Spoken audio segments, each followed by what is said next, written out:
totally official view of the Commission, it's my view. So,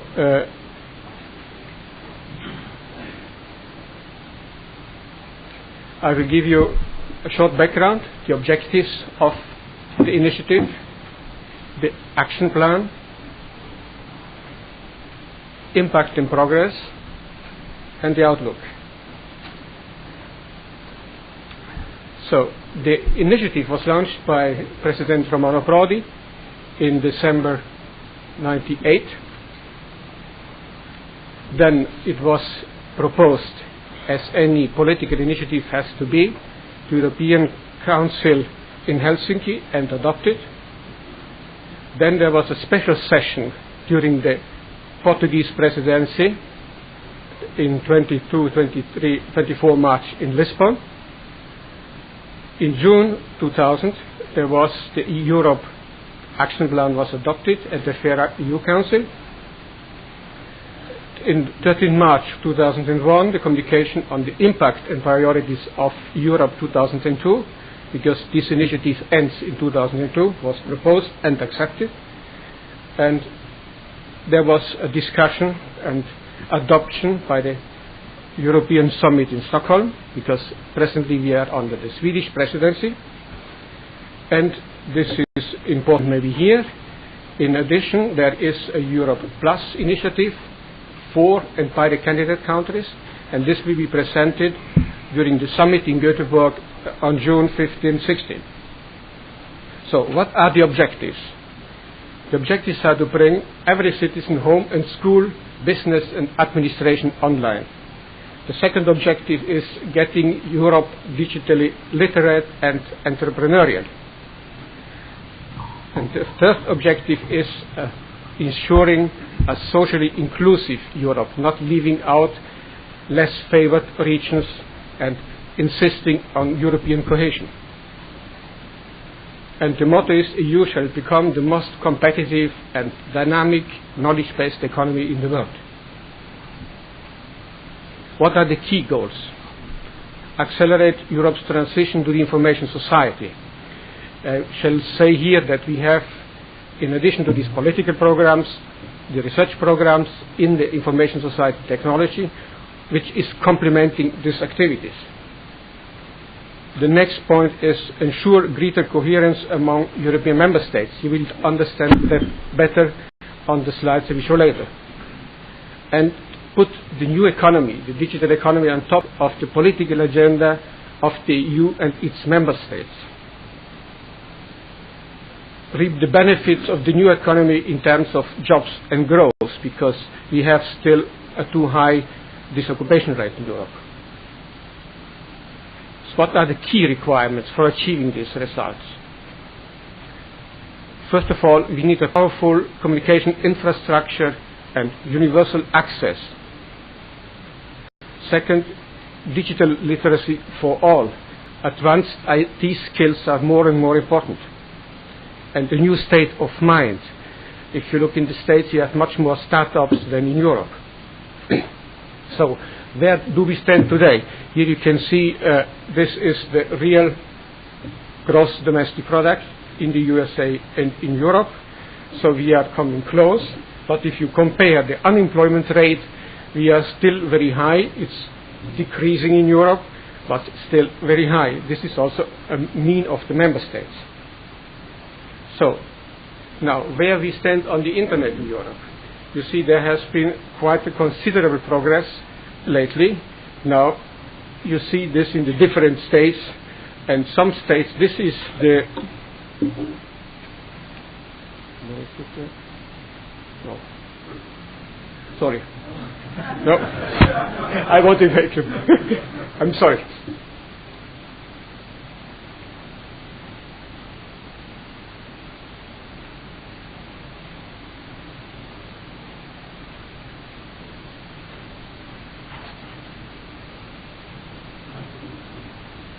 This one.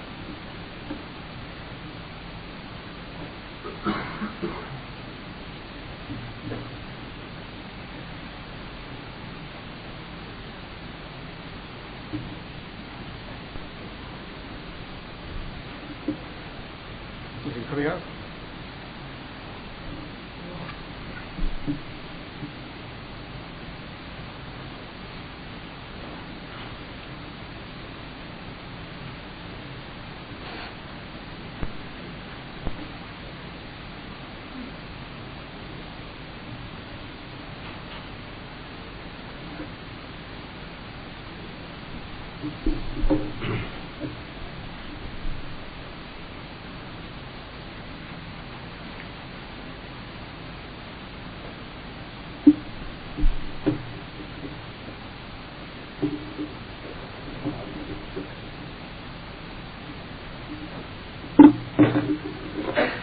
I will not use that gadget anymore. I'm sorry.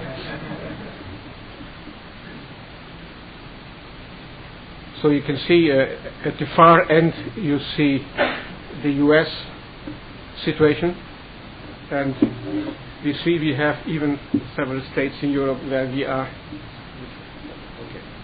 There we are. This is US, and you see this is Netherlands, this is Sweden, Finland, Denmark, especially North Ireland, and this is especially true where the internet access costs are low. Okay, this is, by the way, probably not true anymore. It's more like 35% now. So another problem we have in Europe are that the internet access prices, especially what concerns the local loop, are still too expensive. So there again you see the situation in Europe and the EU average. Now this is something where Europe normally is proud of, is we have high levels of mobile users, more or less 55%. This was October 2000. Well, this is just an illustrative picture to see where we are, US, Western Europe, and worldwide. Now, let's go to the Europe Action Plan.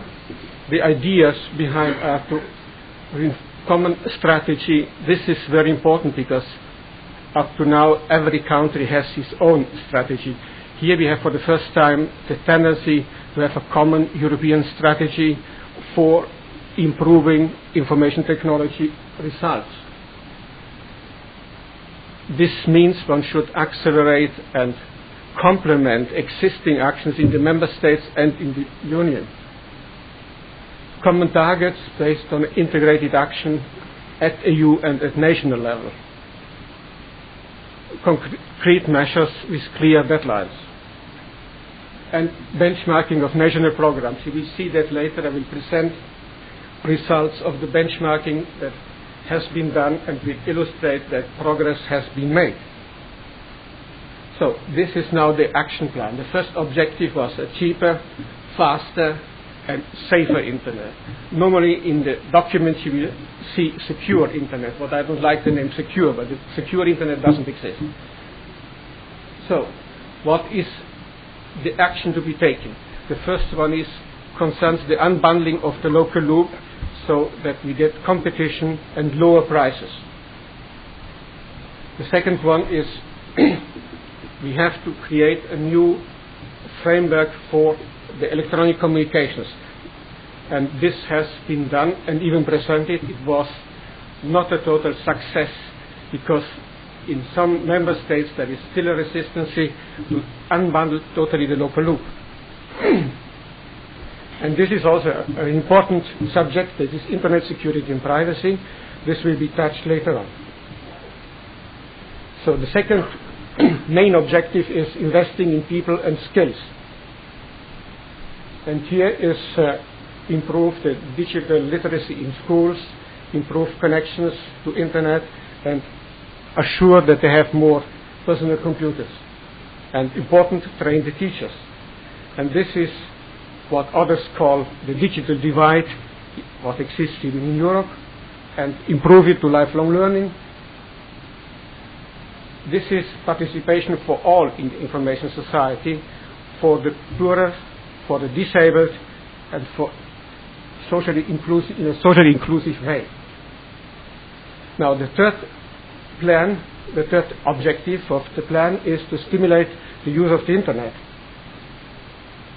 So this is related to the internal market, to e-commerce, and there was an initiative for the e-commerce improving, for example, that digital signatures are recognized by all member states.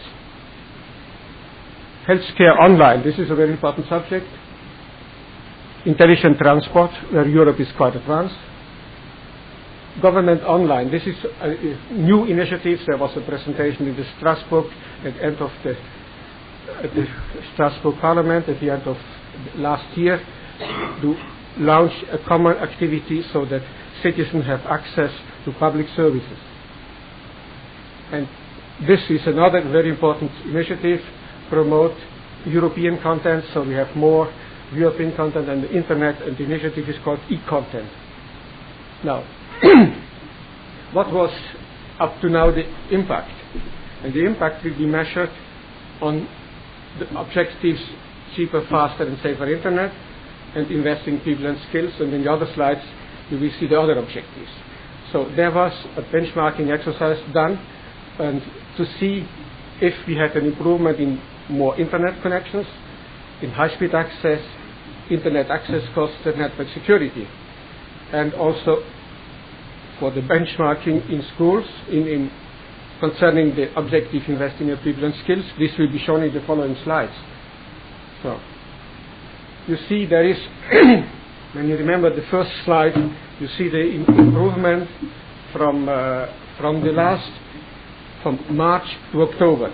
You see there is a considerable improvement in internet access at home. This is also an interesting slide. There you see the internet price access changes. This part here is for the home users, so this is more or less for the business users. And you will see there is quite some improvement. Household, the decrease is more or less 8.6%, and for the business the decrease was even bigger. How did the schools improve? So you see this always in the same time frame, and you see that this is the number of PCs in the yellow, in the purple color, how many pupils you have per PC in the different member states, and then how many pupils have internet connection. And this is also interesting to see. There has been a big progress made during the last year, during that period. You see, the average is a computer for every 10 pupils, an internet connection enabled computer for every 22. And the aim is more or less to arrive at one PC for every 5 pupils. So impact on the benchmarking exercise stimulating the use of the internet. There you see this concerns mainly how many users are buying on the internet.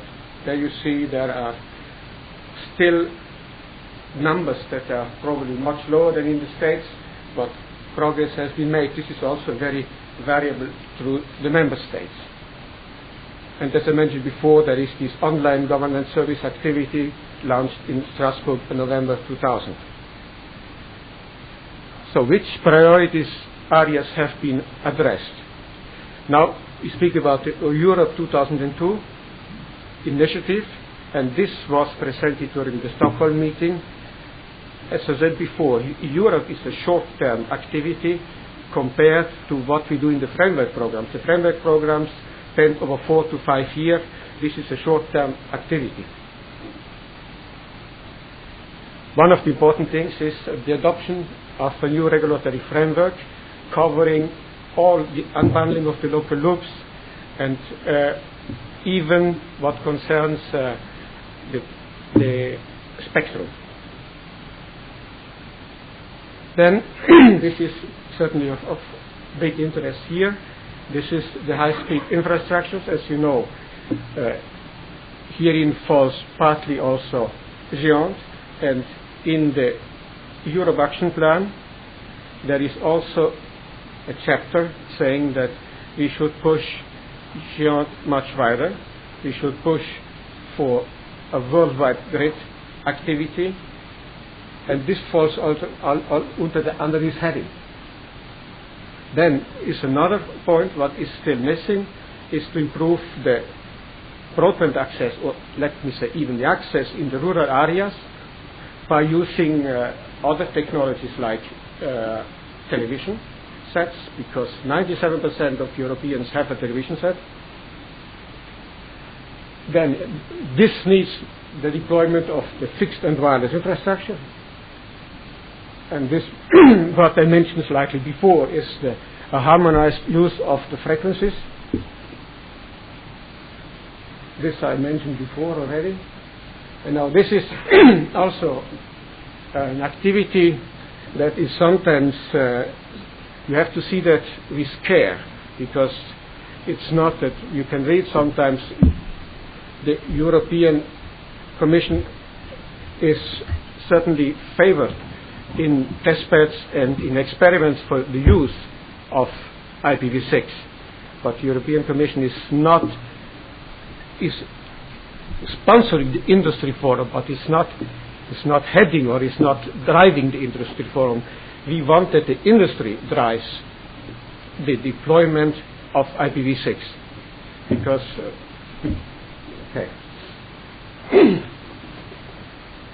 other priorities areas are addressed in this is e-learning and e-working. This concerns more or less the collaboration with other Directorate Generals for education. Then e-commerce, of course. E-inclusion is what I said before. We really want to differentiate Europe, saying that we want a Europe that is socially inclusive. E-government, that was mentioned before, and mobile communications, this is because this is one of the European strengths. Network security, this is a very important point. We had an important meeting with the member states in February this year, where, you know, all the proposals we make in this political plan have to be supported and adopted by the member states. So the procedure is the following. We had a meeting with member states representatives, and we make our proposal, and then we get the feedback from the member states. They said we need the establishment and cooperation of CERTs. You know, CERTs presently we do strongly depend in Europe on CERT CC in Carnegie Mellon. And as you may also know, now we will have to pay for get information from Carnegie Mellon. So we have to assure that CERTs in Europe collaborate. And in some countries there are too few, that new CERTs should be established. This is more or less what I see here. And then we should also drive that more research in the field of computer security is done in Europe. Then in this sector falls also the communication on cybercrime that was adopted by the end of the year and goes now to the European Council. This is not the EU Council, where you have more member states. More states, not member states. So, progress. What has been achieved so far? The benchmarking, as we said before, had some interesting results because it enables member states to see where they stand, as you can see from the plots I showed before. Then it allows to identify best practice methods because member states meet in Brussels in this meeting, they discuss with each other and understand better how they should solve the problems. This was especially interesting in the meeting on network security, where, for example, Sweden has very advanced plans that were presented to all other member states.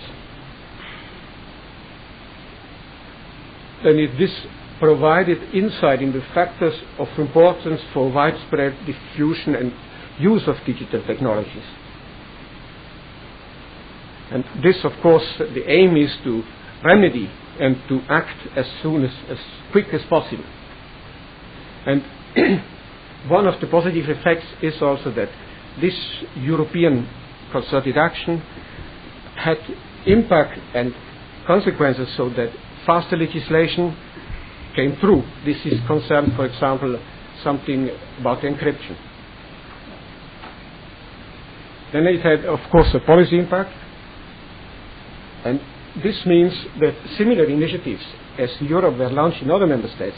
There is the eNorway initiative, there is a Germany online initiative, there is another initiative in France, and several initiatives similar to this one around Europe.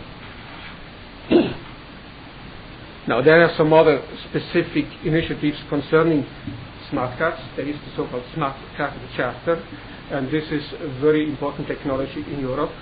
And now there are also in the IST program, under the heading of e-commerce and network security, several projects and ongoing, and new proposals will be launched, or have been launched, and they will be evaluated at the beginning of June.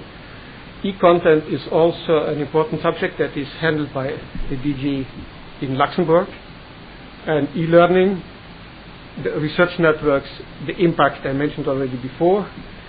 Now, regional funds is very interesting because we have a Directorate General for regional, for regions, and in there they have regional funds. You may have heard about structural funds. They can be used to improve some of the actions that have been taken, because I shall maybe say here, this Europe Action Plan has no budget. The budget comes partially from the member states and can be linked to the IST program, but there is no budget attached to this initiative. Of course, the success of all this, as it is an European activity, depends and relies upon the actions by the member states. So now a word about the Europe Plus initiative. In 12 May 2000 there was a conference in Warsaw, and there a report was made on the impacted actions of eEurope, and this convinced candidate countries to launch a similar activity. Then in October 2000 the joint high-level committee, we need always high-level committees for this kind of activities now, was set together, and with these to improve, to set out and plan and develop a similar action plan as it was for eEurope. Now, on the Göteborg summit in June, there will be the official presentation of the Europe Action Plan, Europe Plus Action Plan, from the prime ministers of the candidate countries. People who have special interest in that can ask me some questions, but I'm not in a position to present you more data of that, because you have to wait that this official presentation is made by the candidate countries themselves at the summit in Göteborg. So, what is the way ahead? The most important thing is that we need mobilization at the member states. There is a need to accelerate EU lawmaking, as I said before. There is a good impact on legislation, it's improving, but still in some cases too low. And we need a better acceleration and more acceleration at the technological level. And let me say Europe is on the right track, but the ultimate success depends on each of us. Conclusion. So, as I said before, this is not an isolated initiative, it's linked to the IST program.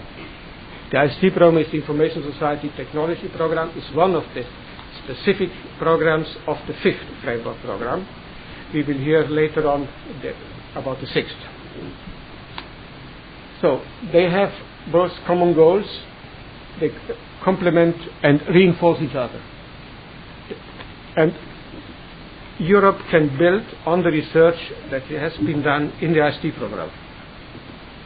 The Europe Action Plan calls for widespread, pervasive implementation of ITC-based applications for 2002. It's short term. As I said, different IST and Europe have different time scales. Europe is short term, as I said before, but there will be a follow-up in FP6, as will be said later on. So, for more information, you find that all on our website. Thank you very much.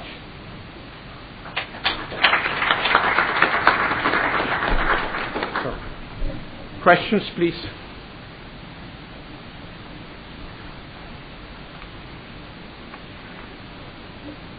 Stefano. I want to point out that one of the very important points is e-content, just to focus on one point.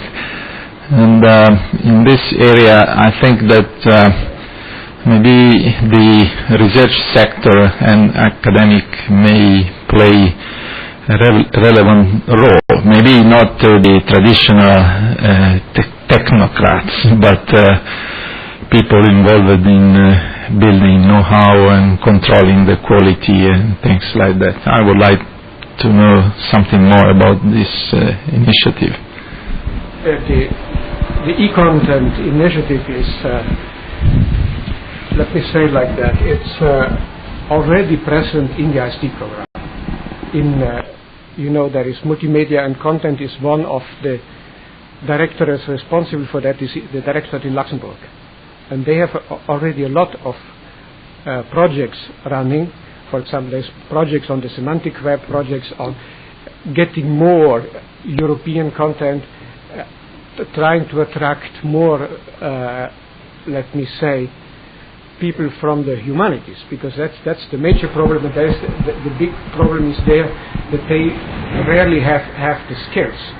And now to e-content, this goes cross directorates also, cross directorate generals, because we have a directorate general and the commissioner for youth and education, and they have to take it up, because you have to see all these initiatives. For example, eEurope, this is quite complicated to get through the commission bureaucracy, because you have to make a proposal, for example, one directorate general, and then you have what we call the inter-service consultation.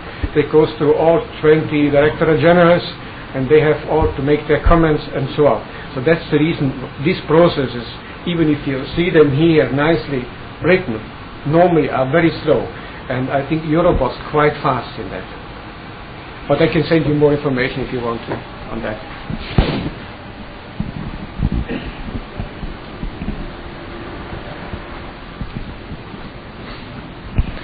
One of the policy aims was to be socially inclusive. Yes. You showed us some benchmark figures in relation to other areas. Do you have any indication whether it's getting better or worse? For the... socially inclusive. But I mean by that both rural and urban, but also the poorer housing areas, etc. as well.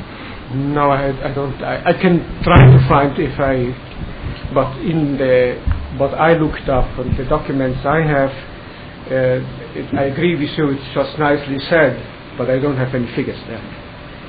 They may exist, by the way, but I don't have them. One comment on new accession states. You mentioned the business of trying to speed up how quickly they get themselves in line with the acquis communautaire. And in terms of regulation, I think something which I felt we saw yesterday from the presentation of the Turkish position, and I've been involved in some discussions also, sort of Central Europe, the question of getting yourself away from the PTT monopoly is vital in expanding serious use of the Internet. And I think we should not avoid saying that. I mean, I think the experience in this community was very, it was actually very positive. Let's say it. Yeah, but this is, for example, in the eEurope plan, the unbundling and deregulation is one important point. And I saw that this is even in the Europe Action Plan, in the Europe Plus plan. Good, it's there. yes, good, because I think it's very important. I can.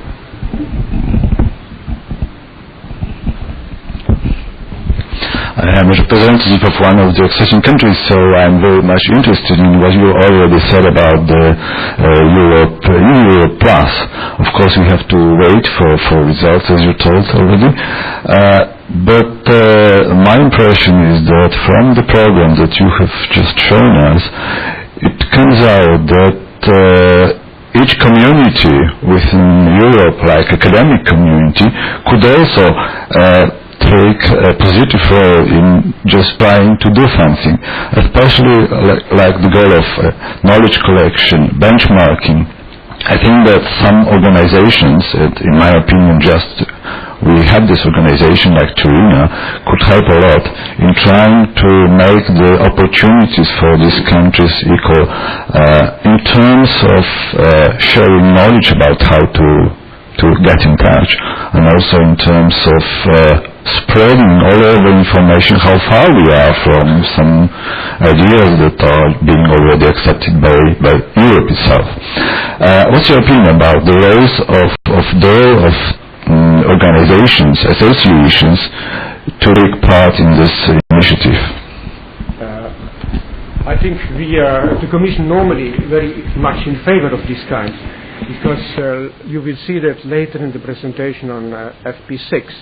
In principle, the Commission has no knowledge. What we do, we ask for meetings, consultation meetings, program consultation meetings, and normally we try to get the input from all what is called in the Commission officially all the sector actors. So, and for example, Tirler is one of the sector actors, if you want, in that sense. As you see, we'll see later on when I mention how we do these program consultations. Normally we try to get all the important people in together, and there are 2 or 3 day meetings in Brussels, and all these documents in principle are public. They can be looked at, and if you have good suggestions for experts, for example, they are always welcome, because we try to get experts especially from the candidate or accession states.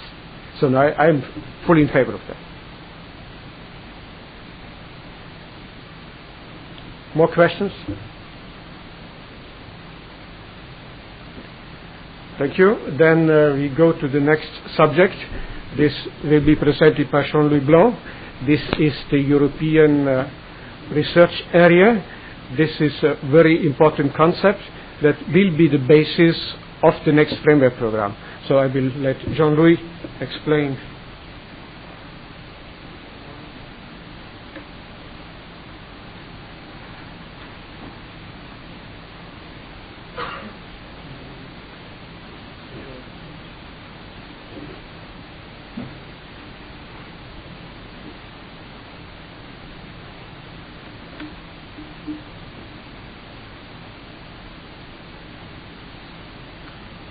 Morning, ladies and gentlemen.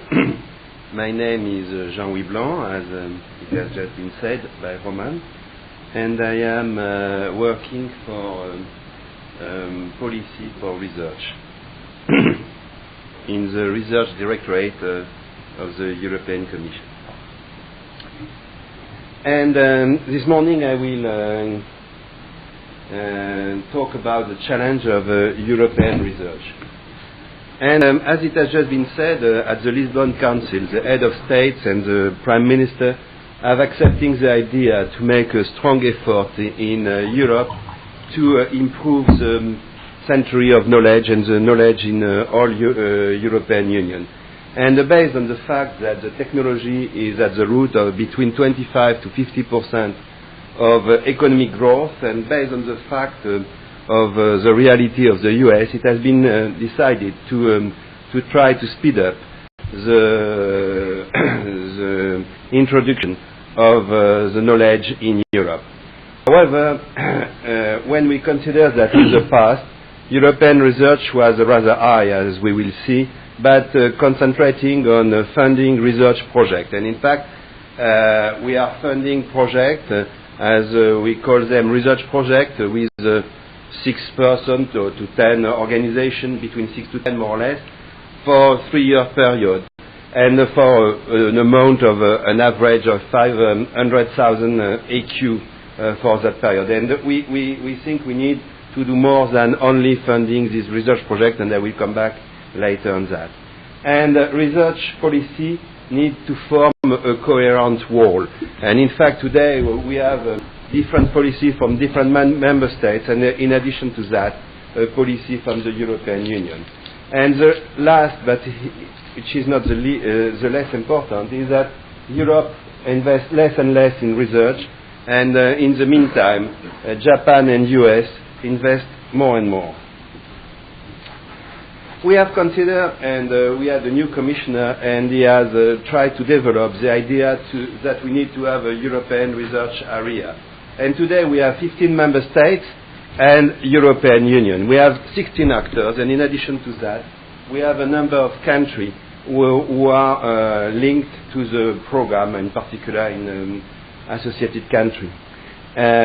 And the general level of research funding is insufficient in Europe, and there is a push to try to explain to the head of state that we need to do more on research in Europe for the future. And in addition to that, there is a prospect of enlargement, and in Eastern Europe, more or less, the average of spending is below 1%. So therefore, it's even lower than in Western Europe. And therefore, we need to improve the use of the resources. And although the research policy in Europe, in the European Union, is a third policy in importance. The first one is agriculture, and the second one is a regional policy. Nevertheless, for research policy, it's around 4% of the total spending of European Union. We need to improve the organization of research, and we need to move to a real European research policy. And there was a proposal in January 2000, and the idea is that we have the national program from the member states, we have the framework program from European Union, we have a number of European organizations like CERN, INTAS, ESA, and so on, and we need to have with all of that an open coordination in order to get to a real European policy for research. What should be done? We will come back in the next framework program. We will find a part of that. We need to have a networking between the center of excellence. We need to create a virtual European laboratories. We need to have a common approach to infrastructure of research. We need to coordinate the program between member states and Europe and European Union. We need to have a greater mobility of researchers within Europe and within the region of the same country or different region of Europe. We need to have a greater coherence of research activity. And then at the end, we need to improve the attraction of Europe for researchers from other parts of the world. And on that, we are thinking, of course, about the US and Japan, but also about third world countries, where we need to have attraction and to facilitate the visa, the entrance, and the stay in our European Union country. How to get there? First, we need to improve the links between public and private research. We need to improve also the link between European, national, local, or regional policy. We need to benchmark the activity, and in particular in funding research and mobility of researchers. We need to be sure that in a knowledge-based society there will be a strong research place.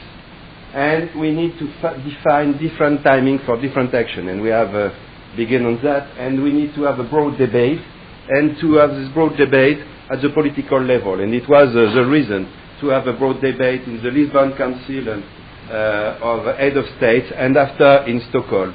And in each council there will be a check to see where we are with this European area for research. In October 2000, we have published Making a Reality of European Research Area, and with a plan of concrete action. And one of these actions will be the framework program. In fact, the research of the European Union is based in framework program. It's a program for 4 to 5 years. And now we are in the 5th framework program, and we are preparing the 6th framework program from 2002 to 2006. And it is based on a Commission proposal from 21st February 2001, and the general principle are concentration of efforts, creation of real European added value, and in fact we need to finance from European Union budget only where there is an added value in comparison with what is done by the member states. we need to improve links with policy and scheme of national and regional authority and with all the European actors. We need to develop new instruments, and I will explain the three new instruments we have developed for the sixth framework program and we are developing today. We need to simplify the management and implementation. Of course, the budget is a public budget. Therefore, there is a need to control, to monitor, to audit in order to pay only for the best research. Nevertheless, we need to make simplification of this management because most of the time researchers consider it's a bit too bureaucratic. And at the end, the limits are fixed in Agenda 2000 and for the financial perspective. That's the budget we had in the past, and in fact we begin rather recently in 1984 with a budget of 3.75 billion of euro. We are today in the fifth framework program with more or less 15 billion of euro, and we arrive in 2002 with 17.5 billion of euro for the period 2002 to 2006.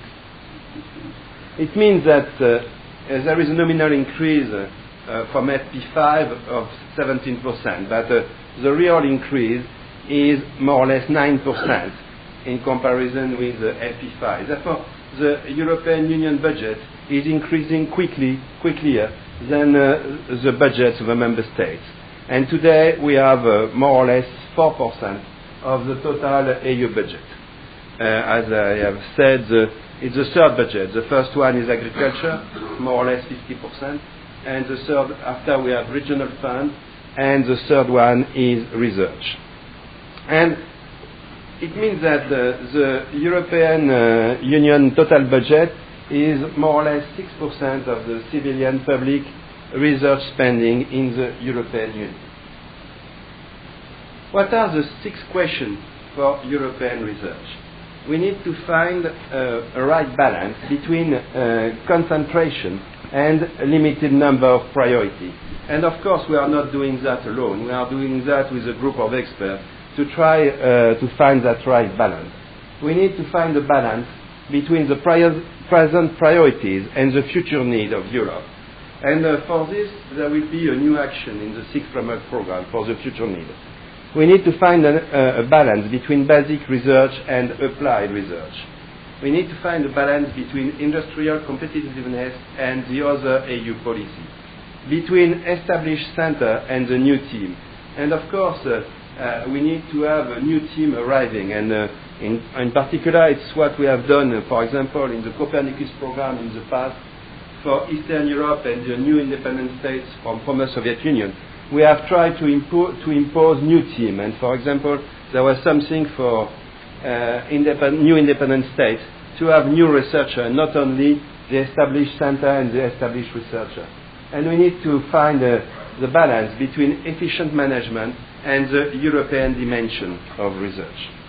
And as I said, it's rather difficult because it's public money, it's based on call for proposal published in the official journal, and therefore it takes quite a long time to publish that. We receive a number of applications, and we need to find the better way to select some of them. What are in the framework program, in the new framework program, what are the three main blocks of activity? The first block is integration of European research. The second block is structuring the European research area.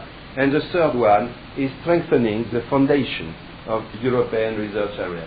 I will give some detail, but of course the first one is the most important in terms of it's the same thing with the structuration. And integrating European research area. We have, like we had in the past, different activity in different fields of research. First one is genomic and biotechnology for health. The second, where you are more interested, is information society technology, and Roman will give you more detail after this presentation. The third one is nanotechnology, intelligent material.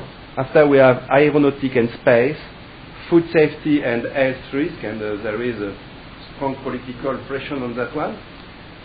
Also on this one, sustainable development and global change, and citizen and governments, which is rather new for us. And the last is anticipating scientific and technological needs. That's a new action and a new thematic area. And in fact, we have been faced in the past that the program is defined for 4 to 5 years, and it is defined 1 year to 2 years in advance. And therefore, it's very difficult to fund new research, like, for example, on mad cow. And the idea of a priority thematic area was to try to solve this problem of anticipation. And on this, we will make research for policy, frontier research, and unexpected development, because we don't know today what will be some of the research in 5 years. We will have specific SMEs activities and specific international cooperation activities. And on that respect, of course, the accession countries are one of the priorities of the European Union. The second priority internationally is Mediterranean. And perhaps there will be, certainly there will be specific activity funded as that. And the last one is a GRC activity. GRC is a joint research center. The European Union has some research centers. The biggest one is in Ispa in Italy, and there is a foresight center in Seville. I will say only one word in this priority thematic area for information society technology, because Roman will come back. Therefore, it will be the anticipation of the EU scientific and technological need. And on that we will make research, because we are lacking in Europe research for this European Union policy. We will respond to the need in new areas with unexpected major development. And we will, as I have just been said, we will make special action for SME and international cooperation. The working principle, it will be targeted project of a limited scale. It will be a networking of research activity carried out at national level, and the Commission will choose the research topic following consultation with a group of experts, and we will establish very soon this kind of group of experts to give an idea where there is the most urgent need. And it will be a two-step procedure. First, we will have an expression of interest, and after a call for proposal.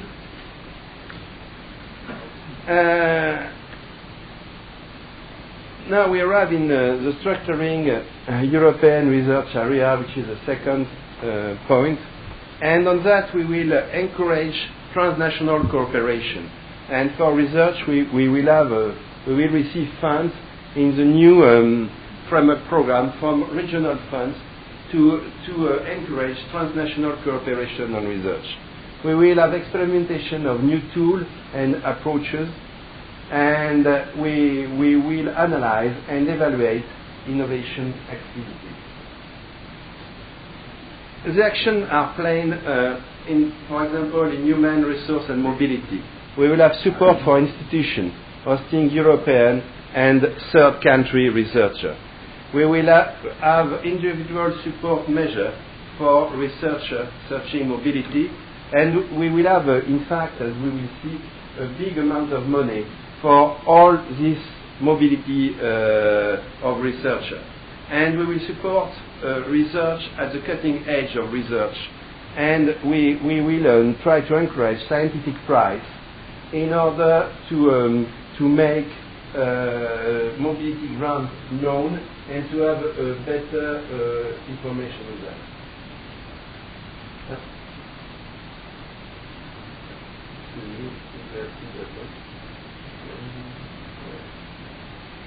And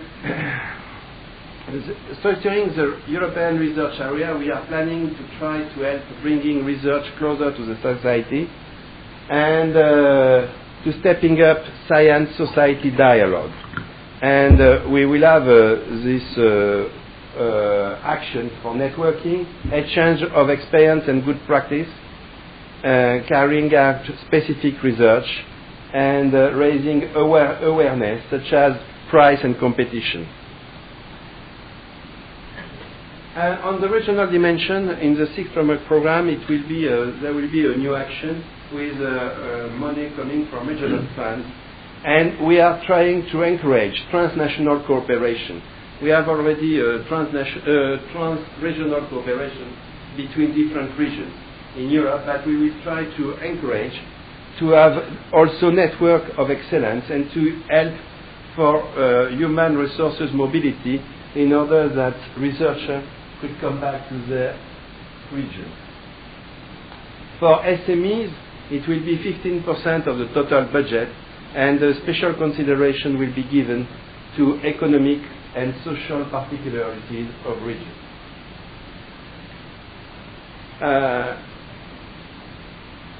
The action plan in strengthening the foundation of ERA is opening up national programs from the member states, networking research activity conducted at national level, and helping in cooperation with other frameworks like COST, ESF, and collaboration and journey initiative with CERN, eEurope, ESA.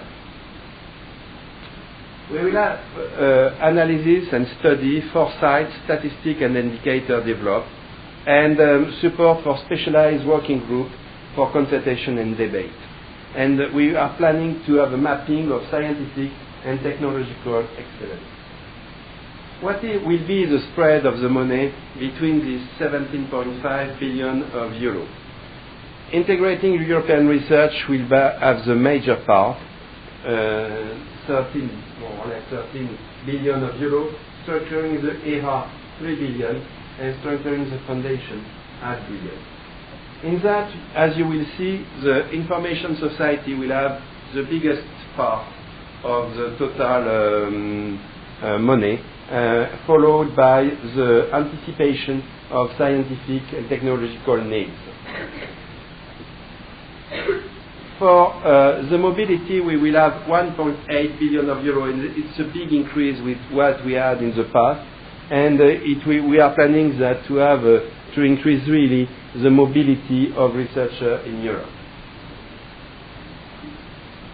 We have developed 3 new instruments. The first one is Network of Excellence, the second one is Integrated Project, and the third is EU participation in jointly implemented national program, Article 169 of the treaty. The first one, Network of Excellence. All these 3 instruments will be in addition with what we have with the research project. The Network of Excellence, and it will be selected following call for proposal. They will have a great management autonomy, and it is expected to have virtual center of excellence of significant dimension. Integrated project, the idea is to have bigger projects in size, and we are expecting up to several tens of millions of euros. There will be also a selection by call for proposal, and the idea is to have a large-scale activity with a public-private partnership. And the third one is when we have a national program funded by member states but not covering all European Union, we'll have the possibility to have a EU participation, a European Union participation in a project made by 2 or 3 countries. What is our objective? Our objective is simplification, streamlining, and to increase efficiency of European research in Europe. And there also another objective is to have fewer projects of a bigger size. And because it will be more important for the future, in order not to have, like today, very small projects. We are expecting to have a greater autonomy and flexibility for participants, and we are expecting to change our rule for contract in order to have, for the participant, greater autonomy and less reporting on financial matters. And the integrated project will be authorized to involve other partners to define small-scale projects and to adapt their program to changing needs. And Commission is the general idea to have to use external organizations for certain activities. And for example, for the new independent states, we are using INTA. What is the calendar for the future? The text of the framework program has been adopted and has been proposed in February this year, and we are just now proposing all the specific programs like IST and the other. We are planning to have all that adopted at the Research Council under the Swedish presidency in June, and to have the first reading of European Parliament, because it's a co-decision process. We have a first reading this summer, to have the common position of the Council of Ministers at the end of this year, and to have in March 2002 the second reading of European Parliament, and to have at the end the adoption of the program by June 2002. And if you want more information on research, you will find all the general information under this umbrella site of the European Union, and you will find here the site for research, specialized for research. And about the research program, there is this site very well known. And of course, all our call for proposal will be indicated in this website. Thank you very much for your attention.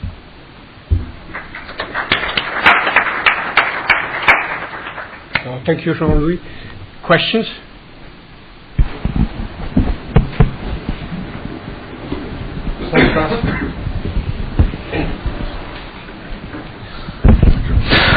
Numbers you showed at the very beginning, according to the financement of different framework programs, were very interested.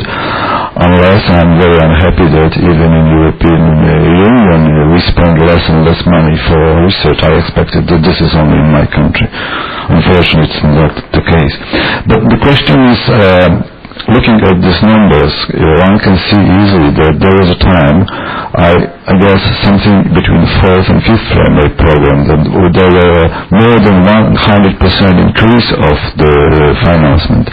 Can you compare the 17% increase of the expenditure for research that we have now, that you plan now to do in Europe, to what's going on in the United States, in Canada, in Japan? If we have such an ambitious goal like to be the most expanding economy, knowledge-based all over the world, it seems that we should be ready to compete with all these countries. Can you comment on that? Yes, I think you're right, and of course, the member states' effort today is not increasing in the same way as US or Japan, and it was one of the reasons of the European Commission presenting that proposal to Lisbon. It was the idea was to push them to make a bigger effort in research, and it was to push member states of the Union, but also the accessing country. And in all the discussion we have with accessing country, we are trying to push them to have research in a better place of the agenda. But the Commission has a possibility to propose, but after they decide. And nevertheless, we have first increased our own budget from European Union. Secondly, they will have to report to this fantastic goal to be in 2010 the most efficient economy in the world. So every year they will have to report, and every year we will see what is happening. And this year, for example, there was a report in, I think it was in Gothenburg, in Sweden, at the Council, and to explain that up to now we have not filled the gap between US and Japan. And we have a real problem is, for example, the many young scientists in Europe does not stay in Europe or are not studying for research job. Either if they want to work on research, they go to the US, or otherwise they are making other research. And we are planning to do something for that, because we will not have research if we have not young scientists. And therefore, in fact, I think you're right. We need perhaps to make still more effort. From the part of the Commission, I think we have a rather huge increase, 8%. But from the Member States, perhaps we need to make still more effort. And to try to analyze why our researchers are going away. I have to say that last year I was teaching in the US University in Texas at UT. And for me it's rather clear, because I have seen plenty of Europeans. And when you see two things, the salary a researcher is earning in the US, and you see the condition of the work in a laboratory, we need to analyze and perhaps to do something, because all the youngest, of course, they will make this analysis, and the answer is quite obvious. Does it answer to your question? More questions? David? It's more a remark. Can you go back to the list of 7 priorities?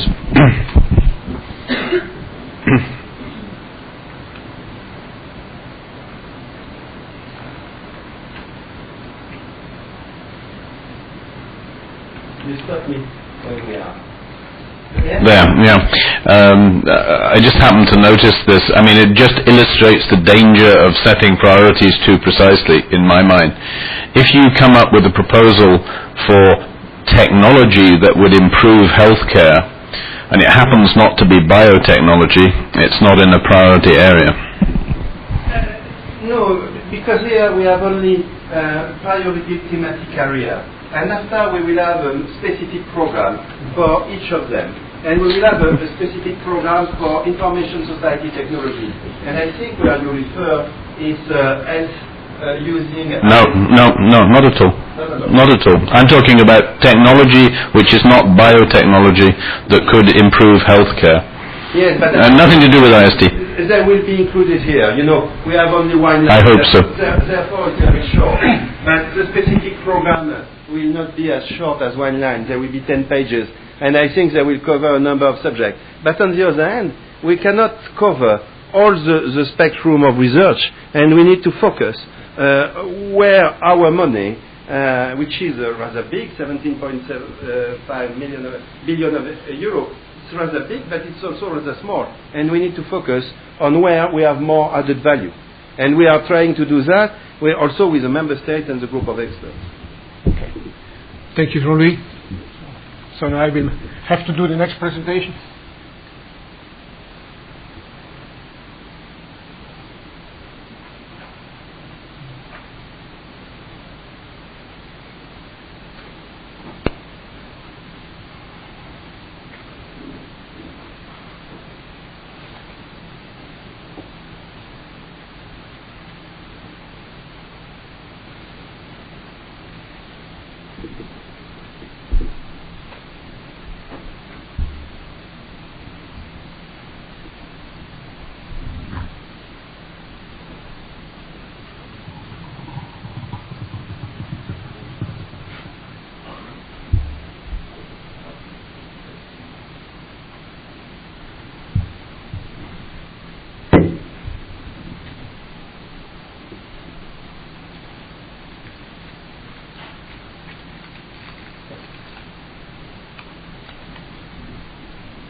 So the next presentation will cover a little bit more details about the framework program. You heard already something that was mentioned by Jean-Louis. I will go in a little bit more detail. And okay, this is just the outline. And as Jean-Louis said, I will cover more what is the future IST program in the 6th framework program. Okay, let me just say something why we have to do all this framework program. What is the basic objective of that, and this is mentioned in the Amsterdam Treaty, so-called Article 163, where it says clearly the community shall have the objective strengthening scientific, technological basis and of community industry, but the major aim is to make European industry more competitive. And as you see, this community activity has to be complemented by national action, means by the member states. So what are framework programs? Just quickly, as I said before, it's established in the treaty, and what is very important is down there, and this is normally, if a new framework program starts, a fight between which programs are specific programs in the framework program. Let me say something you may not know. The framework program is defined by the Directorate General of Research, and they make the major layout. And then other Directorate Generals, like others who are also contributing to research, contribute their views.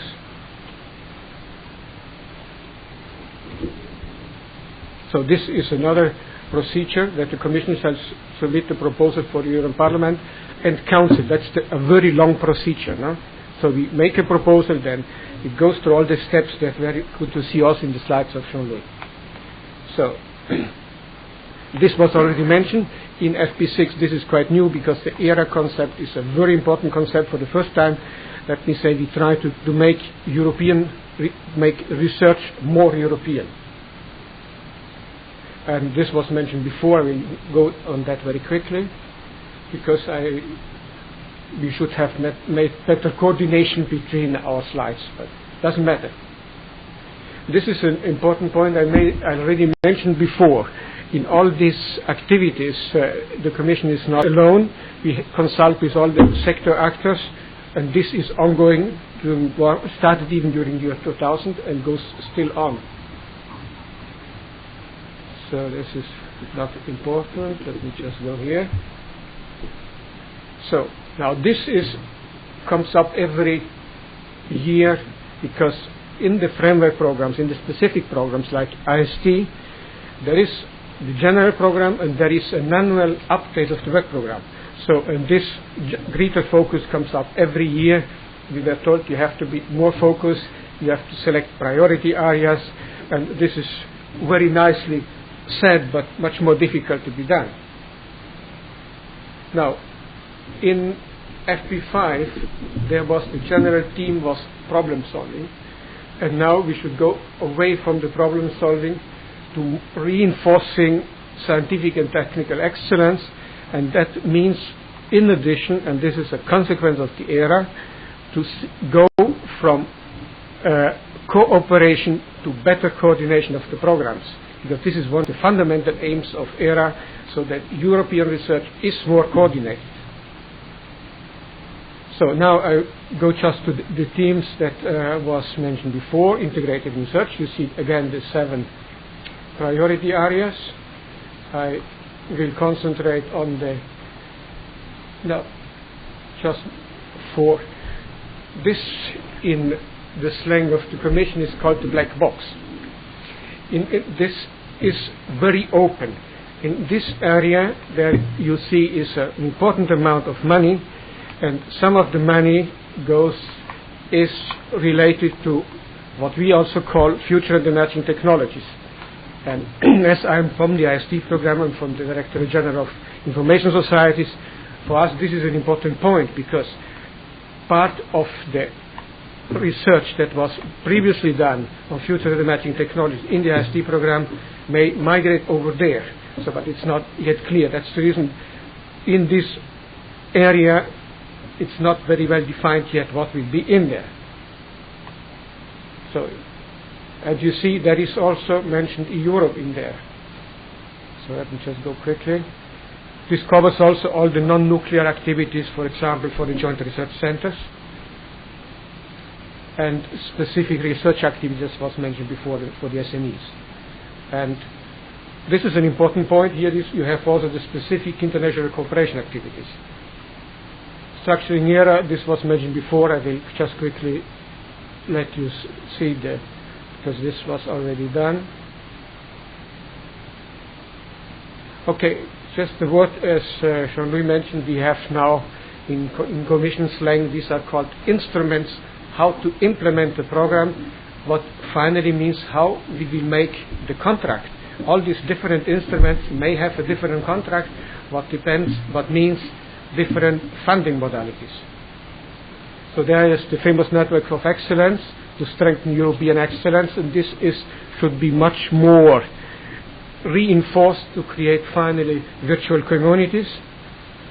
This integrated project, this is a long discussion, and here I can mention that in FP5 we had more or less 20,000 projects. So then somebody decided this is too much, so let's go down to 200. So this again is too less. So this is behind this long discussion on integrated projects. Now I think there is a new, let me say, average coming out, going probably again to 2,000 projects, and to be much more flexible, because this integrated projects would more or less mean that SMEs can participate only as very, very secondary partners. And there is also another, let me say, idea that before these were not called integrated projects, were targeted research initiatives. And there were a long discussion how they will develop in integrated projects. And the last one is the famous Article 169. This is joint execution with member states. This was tried in the past. This is a very, very difficult exercise, because any of these projects in there has to go to a co-decision with the European Parliament. So this is very nice to see, but hard to implement. Okay, this is, I'll just quickly tell what are networks of excellence. This was said before.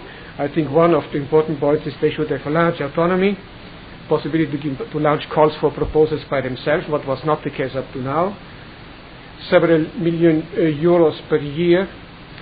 This has been very much criticized because, in all these proposals that you see here, they are presented to member states, they are presented to committees like ITRE and others, and you get all kinds of criticism. And one of the criticisms here was saying several million euros per year is not enough, because in some cases even one participating network of excellence is already spending by himself millions of euros, so it should be higher or different. This was also mentioned before. This is a very important point, the mobility and support for researchers. Integrated projects, this is again close collaboration with universities and industry, well-defined scientific and technological objectives, dissemination, transfer, etc. And here, as was said before, significant budgets. This is budgets could be in the vicinity, let me say, from 50 to 100 to 150 million euros. This is the procedure, calls for selection by calls for proposals, and they should have a large management autonomy, not as the present projects where the management is done by one partner. It could even be outsourced. This is also something very important because it's public money, so we have to make sure that it's spent in a proper way. Article 169, as I said before, this is very difficult because it's hard to implement.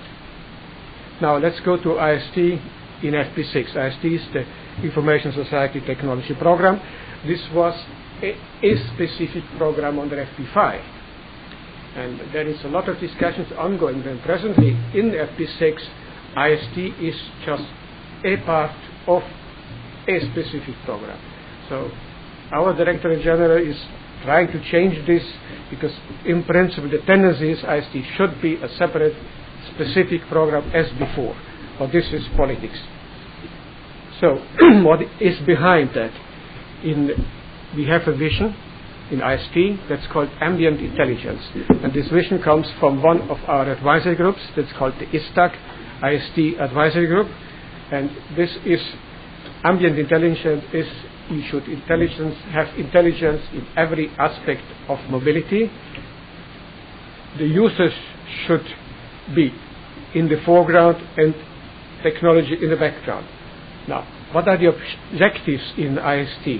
Strengthen European competitiveness and technology base, build the information and knowledge society for all. This was even the aim in the FP5. Then coverage. This is very important. Core technologies and applications. And the policy framework, as I mentioned in my previous talk, is eEurope. What is the strategy for implementing that? As I said before, we need, and there was some criticism in FP5 under the IST program, that some of the action lines, I will explain it later on, are the next step of the work program where you really say where you can submit a proposal. And this should be much more focused, and we should concentrate on points in the work program or on technologies where Europe is strong enough to make a significant contribution and to make a change. That's the reason what I mentioned before. These targeted research initiatives should contribute then to integrated projects. Building on European strength, I mentioned it before. Flexibility is something very important because this was already the case in the past IST program. It's not possible to write a program for 4 years. So you can have the big concepts, but then you need an annual update. And flexibility should allow for that. That's a very important point. We should identify the strategic challenges up front, but we should adjust them if there is a change. Do more forward-looking research. This is a general outcome also of the era, and IST should be industry-driven. As I said before, these are again behind all this activity is this vision that comes from this group of experts that they are in the IST advisory group, and as I said before, bring the users, the people to the foreground, the center of attention, build technologies for the background, almost invisible, which are trustful and embedded in everyday objects, intelligence in every aspect of mobility. So addressing priority themes, future visions, and supporting actually policies, in particular Europe. Now, this may be interesting for you to see here, research infrastructure. This has, at the Commission, a different meaning for different people. And research infrastructures, for example, for the DG RTD, who is responsible for the program, this means not just networking research infrastructure, this means any kind of big infrastructure. It could be, for example, a vessel for marine biology or something like that, or for other kind of stuff. It could be a big telescope. No? So that you saw probably the amount of money that was foreseen for there. This is for research infrastructures. This is a separate specific program. There were 900 million euros. This does by no means mean that 900 million euros are for research networking. Yeah? A part of that may be in there.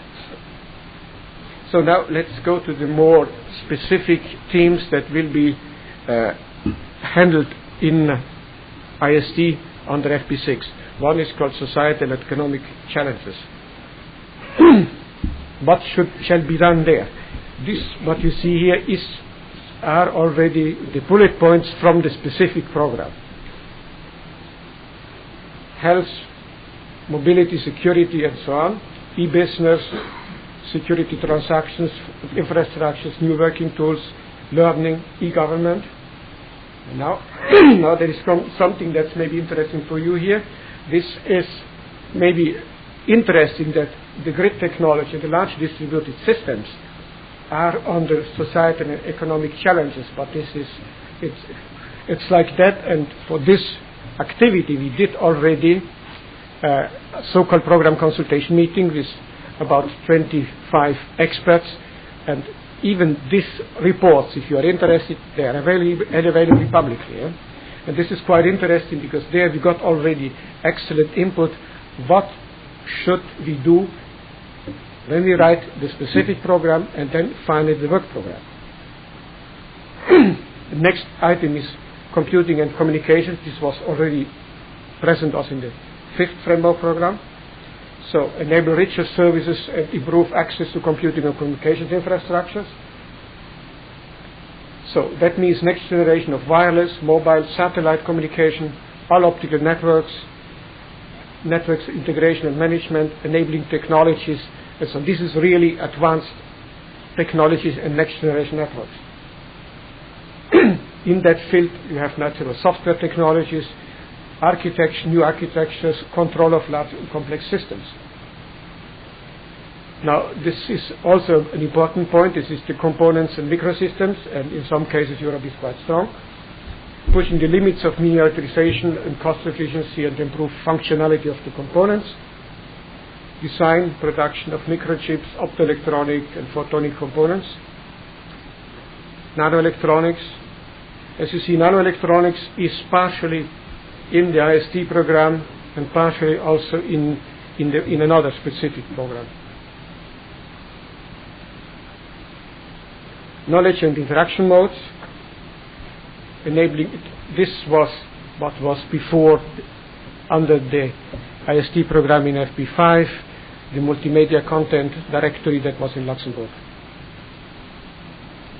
System for knowledge management based on semantics, tools to create and organize, share and disseminate digital content,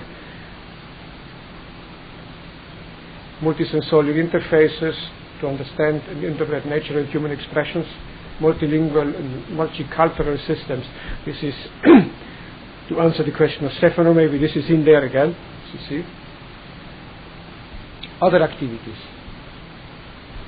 Exploring future visions and paradigms. They will go in more support for eEurope, this is very important. Building the research infrastructure, as I said before, this is still not settled where exactly the money, this may interest you here, for the future of GÉANT will come. It will probably not come directly from the IST program. The money for, let me say, the pure networking lines of infrastructure may come from another program, and this may have also some advantages because, you know, in the IST program it was very difficult because of the well-defined principle of subsidiarity and the contracts where we have to follow in the IST program. It was very difficult to fund research infrastructure for networking, and this is still under discussion.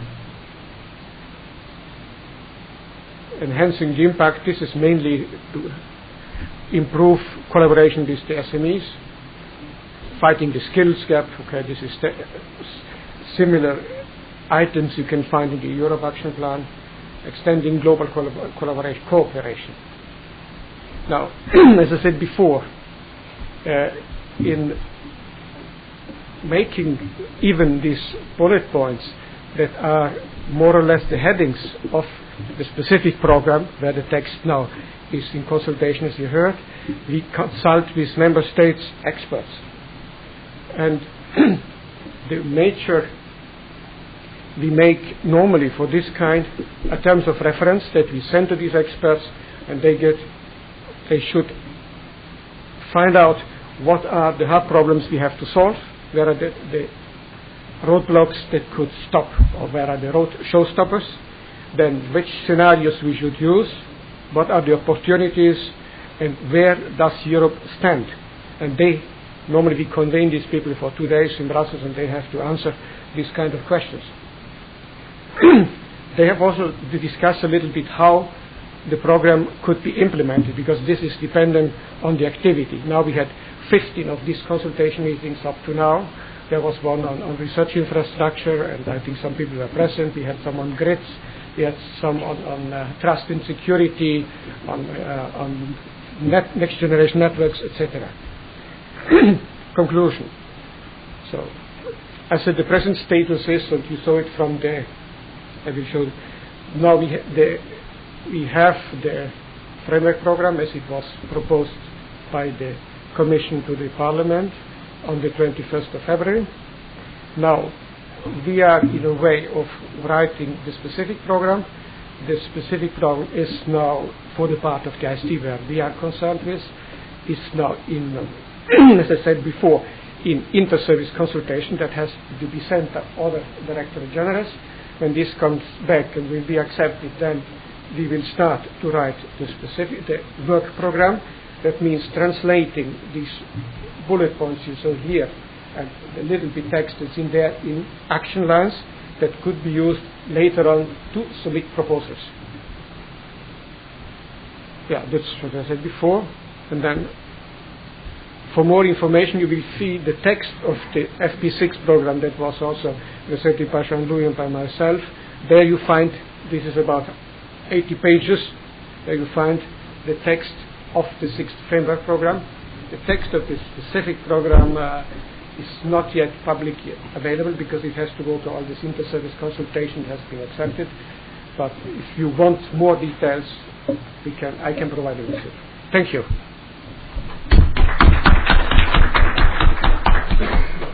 Questions?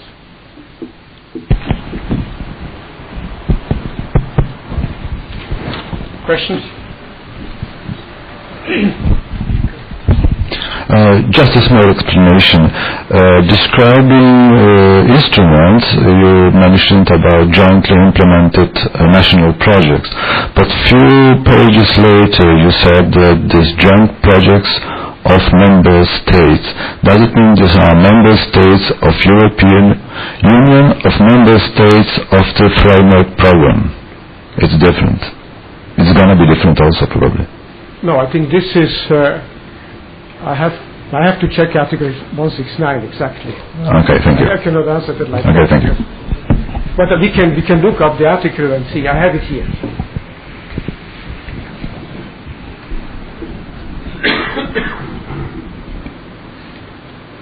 Other questions? I want to make a comment. I think it's Article 169 of the treaty, and therefore it applies to the members who have signed the treaty, and in fact I think it is limited to the member states. And when the accession country will become, and in that period we could expect that some of them will be members of the European Union, and I think that it will apply to them. But as long as they are not members of the Union, I don't think it applies to them. Yeah, you're right. Other questions? So thank you for your presence.